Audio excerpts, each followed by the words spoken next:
আবু দারদা রাদিয়াল্লাহু তাআলা আনহুকে উনার সাথেরই একই ক্লাসের একই উস্তাদ একই মাদ্রাসা আরেক সাহাবী এসে বলতেছে ঘর জ্বলে গেছে। তো উনি হাসে আর কয় আমারটা জ্বলে নাই।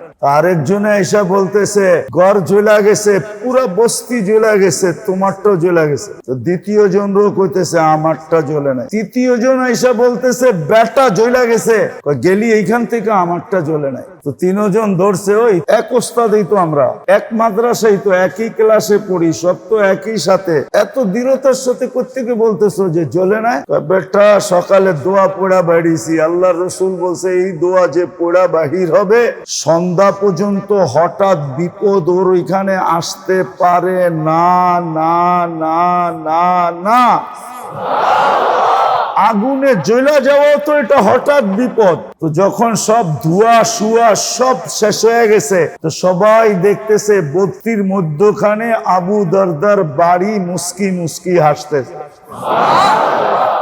একটা খরচ জ্বলে না। এটা হলো ওনাদের একই এতটুকু ছিল, শুনতেন একদিকে গাতেন আর আম্মু জিন্দিগি চলে যায়। তারপরও আল্লাহ বলছে, সাহাবারা বলতেছে শোনো, আমাদেরকে বলছে লা তাকুল হাত্তা তাজু, কঠিন খিদা না লাগলে খায়ও না। কঠিন খিদা না লাগলে, মনে হয় বোঝেন নাই। হ্যাঁ, রামগো নীতি কি কি নীতি? যা পাও কি কইছে, যতক্ষণ পর্যন্ত কঠিন খিদা না লাগে খায়ও না। লা তাকুল হাত্তা তাজু, আর যখন খাও ওয়া ইযা আকালতা লা তাশবা, আর যখন খাও তো পেট ভরা খায়ও না। আমরা তো পেট ভরা খাই, তারপরও কি ভরা খাই, ঠিক না? হ্যাঁ, তারপরও মাঝে মাঝে অনেকজনরে দেখি দেখি লাড়াচাড়া দিয়ে একটু জায়গা করতে পারি কিনা, কেননা চাটা তো রয়ে গেছে, ঠিক না?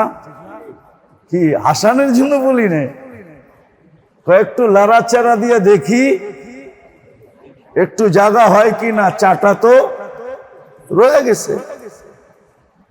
যখন এই কথা শুনাইছেন তো বলছে আরেকটু খুলা বলো, বুঝলাম না, পেট ভরা খায়ও না মানি?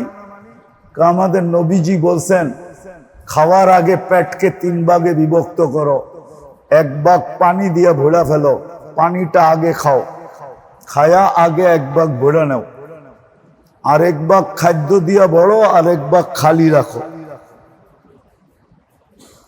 তো ওই বেটায় কইতেছে মা তারাক্তালি শাইআন ফিত তিব্বি, তাইলে তো তোমাদের নবীজি ডাক্তারি করার জন্য আমার জন্য কিছু রাইখেই যায় না।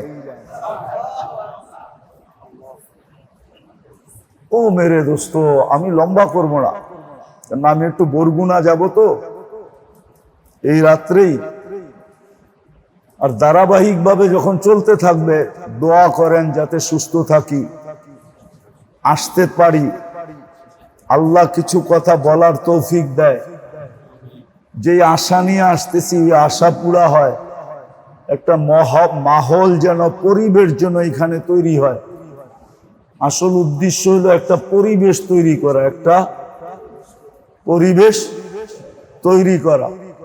আর পরিবেশ যখন তৈরি হয় তো আল্লাহর রসুল আইসাই একটা সিগন্যাল দিছিলেন মক্কা আলাদেরকে যে জিতু বিকিরামতিদ দুনিয়া ওয়াল আখিরাহ, আমি দুনিয়া আখেরাতের রাজত্ব নিয়ে আসছি। ও মক্কাওয়ালারা, যদি আমার কথা মানো তাহলে দুনিয়ার রাজত্ব তোমাদের এখানেই থাকবে, আর আখেরাতের রাজত্ব তো আছেই আছে, কিন্তু মক্কাওয়ালাদের বুঝে আসে না। এই জন্য রাজত্ব কিন্তু মদিনা আলারা নিয়ে গেছেন। মক্কা আছে রাজত্ব, কিন্তু আসল রাজত্ব কোথায়? মনে হয় মানে না, অনেকে মানবে না আমার কথাটা। রাজত্ব কিন্তু মদিনা আলারা কি নিয়ে গেছেন। তো মাহল যখন তৈরি হয়, পরিবেশ যখন তৈরি হয়, তখন মানুষ এটার দ্বারা দুনিয়াতে উপকৃত হয়, আখেরাতে উপকৃত হয়। পরিবেশের ফায়দা তখন পাওয়া যায় যখন পরিবেশ হয়ে যায়। তখন ওই পরিবেশে এখন মানুষ পয়সার দিকে খুব কম দেখে, কোয়ালিটির দিকে খুব বেশি দেখে, ঠিক না? এখন মানুষ পয়সার দিকে কম দেখে, ব্র্যান্ডের দিকে, কি পয়সার দিকে কম দেখে, ব্র্যান্ড পয়সা কম দেখে, কোয়ালিটি বেশি দেখে। পরিবেশ যখন তৈরি হয়ে যাবে তা আপনাদের এখানে বাড়া বেড়া যাবে, তখন মানুষ বাড়া দেখবে না, বলবে খালি আছে কিনা, এটা কোন খালি আছে কিনা এটা বলেন, বাড়া বলেন না, কেননা পরিবেশের কারণে আপনার এখানে বাড়া বেড়ে যাবে। আমি বাইঙ্গা বলতেছি বাড়া, আর এখানে লেনদেন বেড়ে যাবে। মেয়ে বড় হইতে পারবে না, ছেলে বড় হইতে পারবে না, মাইসে দিতেও পাগল হবে, নিতেও পাগল হবে,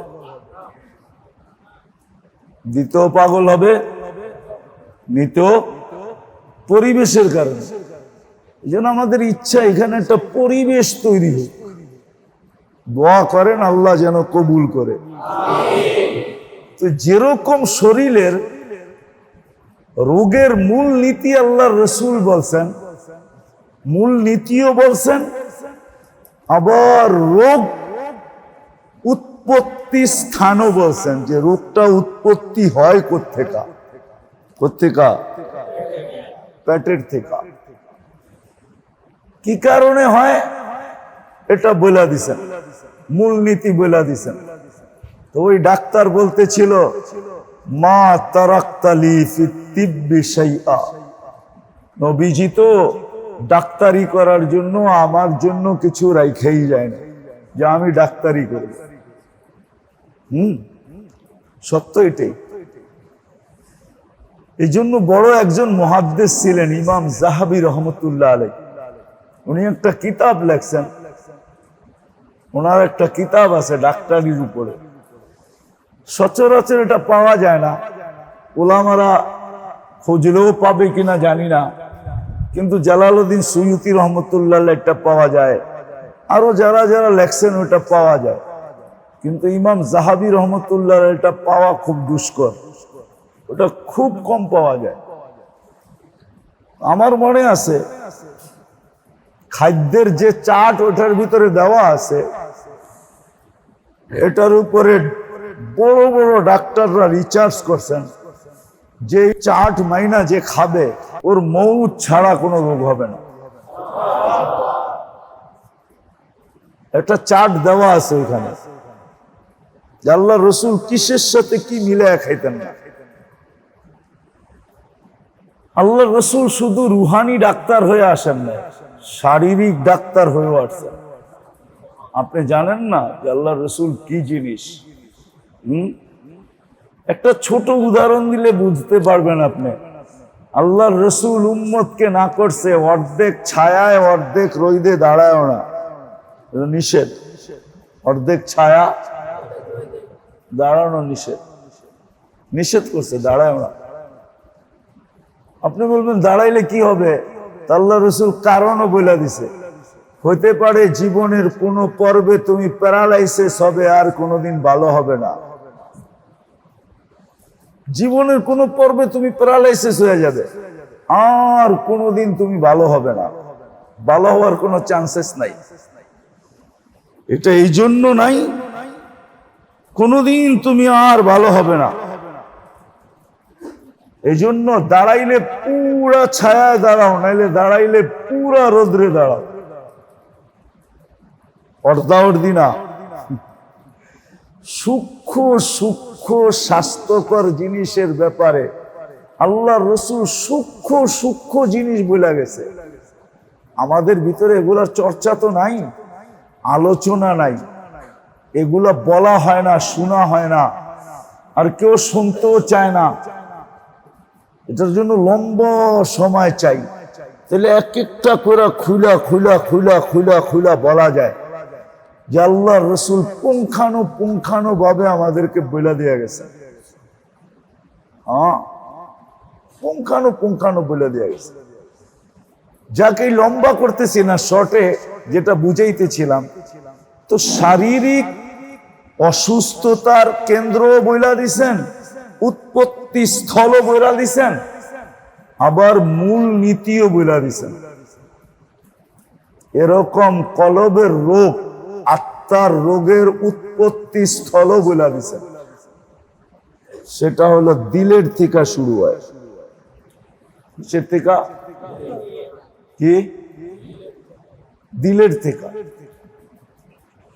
আর ওটার মূল নীতি শিখাইছে, যে মূল নীতি হলো দুটা। কয়টা? মনে রাখেন কিন্তু, তাহলে কাজে লাগবে সামনে। এটাকে ভিত্তি করে আমরা সিরিয়াল বাই চলতে থাকবো ইনশাআল্লাহ, যদি আল্লাহ চলায়। ওটার মেইন হইল দিল। যেমন শরীরের রোগের জন্য হইল মেইন স্থল হইল কোনটা? পেট, স্টোমাক।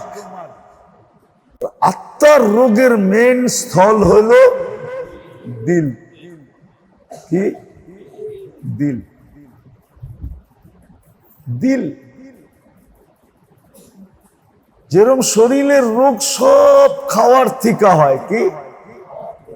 কি? খাওয়ার থেকে হয়।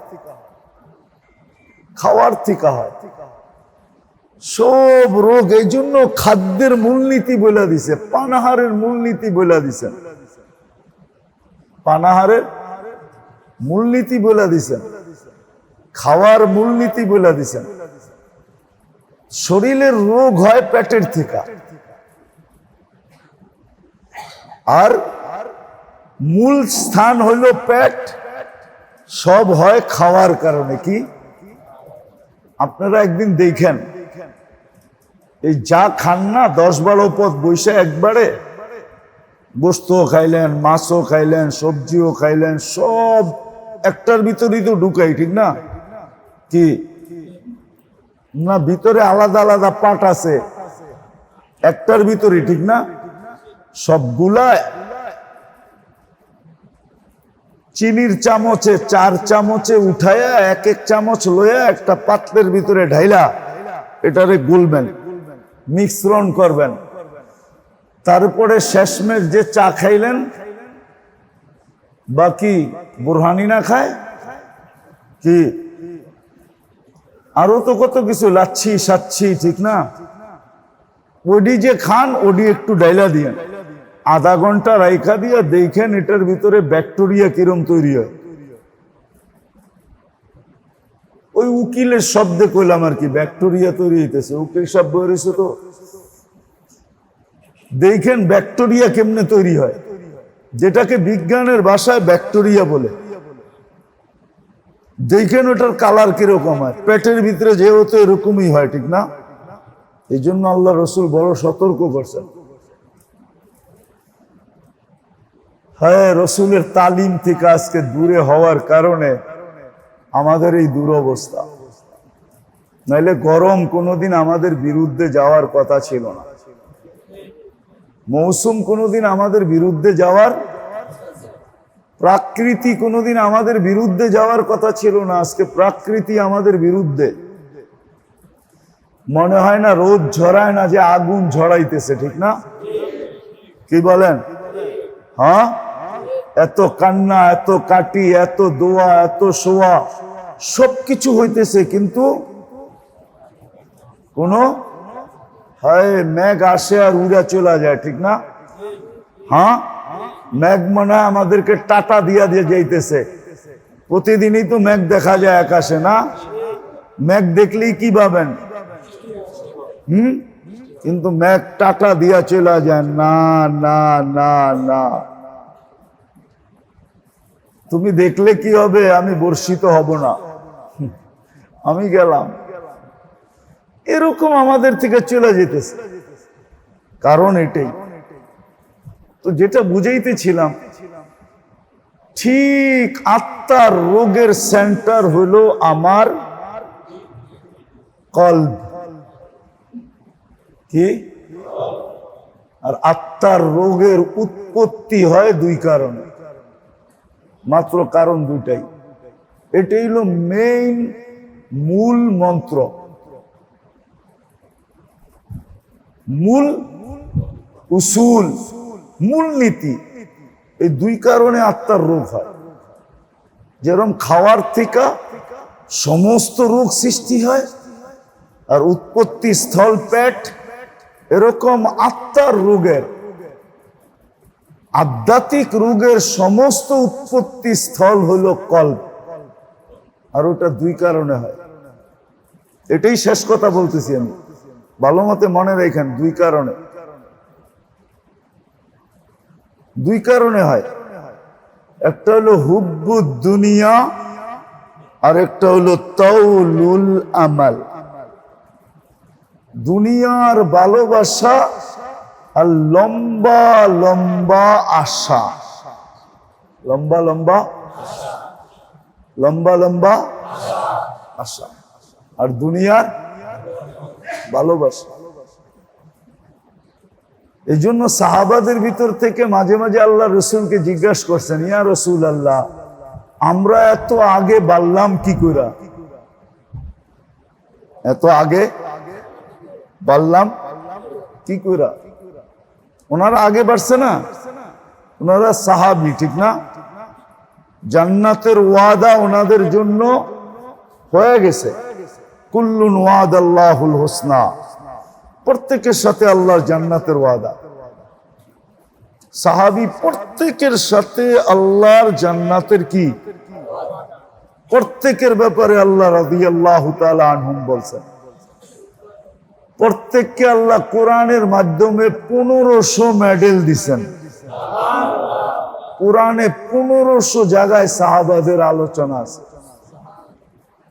এক জায়গায় না, দুই জায়গায় না। আল্লাহ রসুল বলছেন দুই কারণে এরা আগে বেড়ে গেছে। এরা দুই কারণে, বিল ইয়াকিন ওয়া বিজুহুদ, বিল ইয়াকিন ওয়া বিজুহুদ, দুই কারণে ওনারা আগে বেড়ে গেছেন। একটা হলো ইয়াকিন, ওনাদের বিশ্বাস এত বেশি ছিল, ওনাদের শুনতে দেরি হইতো কিন্তু দিলের ভিতরে বিশ্বাস গাঁথতে দেরি হইতো না। এক দিক দিয়ে শুনতেন, আরেক দিক দিয়ে দিলের ভিতরে বিশ্বাস কি করত, গাইথা যেত। কি একটা প্রমাণ দিলে বুঝবেন। আবু দারদা রাদিয়াল্লাহু তাআলা আনহুকে উনার কলিগ আইসা বলতেছে, উনার সাথেরই একই ক্লাসের, একই উস্তাদ, একই মাদ্রাসা, ঠিক না? আরেক সাহাবী আইসা বলতেছে ঘর জ্বলা গেছে। কি ঘর জ্বলা গেছে?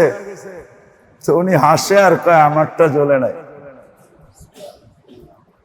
আরেকজনে আইসা বলতেছে ঘর জ্বলা গেছে, পুরা বস্তি জ্বলা গেছে, তোমারটাও জ্বলা গেছে। তো দ্বিতীয় জন লোক হইতেছে আমারটা জ্বলে নাই।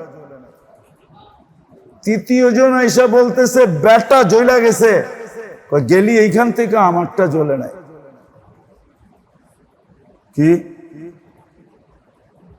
তো তিনজন ধরছে, ওই তুই এত দৃঢ়তার সাথে কোত্থেকে বলস? এক ওস্তাদেই তো আমরা, এক মাদ্রাসায় তো, একই ক্লাসে পড়ি, সব তো একই সাথে, এত দৃঢ়তার সাথে কোত্থেকে বলতেছো যে জ্বলে নাই? বেটা সকালে দোয়া পড়া বাড়িছি, আল্লাহ রসুল বলছে এই দোয়া যে পড়া বাহির হবে সন্ধ্যা পর্যন্ত হঠাৎ বিপদ ওর ওইখানে আসতে পারে না, না না না না। আগুনে জ্বলা যাওয়া তো এটা হঠাৎ বিপদ। আমি দোয়া পড়া ঘরের থেকে বেরিয়েছি, বাগান থেকে। তো যখন সব ধোয়া শুয়া সব শেষ হয়ে গেছে, তো সবাই দেখতেছে বস্তির মধ্যখানে আবু দারদার বাড়ি মুস্কি মুস্কি হাসতেছে, একটা খরচ জ্বলে না। এটা হলো ওনাদের ইয়াকিন এতটুকু ছিল, শুনতেন একদিকে, গাঁথতেন আর আমগো জিন্দিগি চলে যায়। তারপরও এই জন্য একটা কথা মনে উঠলো, যদিও সময় হাতে নাই, দোয়া করেন আজকে সময়ের ভিতরে আল্লাহ বরকত দিয়া দেন। জোরে বলেন, মনের থেকে বলেন। আমি বড় পেরেশানিতে আছি যে সময় নিয়ে কি করব। তো যেটা বুঝাইতেছিলাম, আমরা কিন্তু এখন কুফরের সীমান্তে দাঁড়ায় আছি। টাচ লাগলেই আমরা শেষ। অনেক সময় এরকম থাকে যে টাচ লাগলেই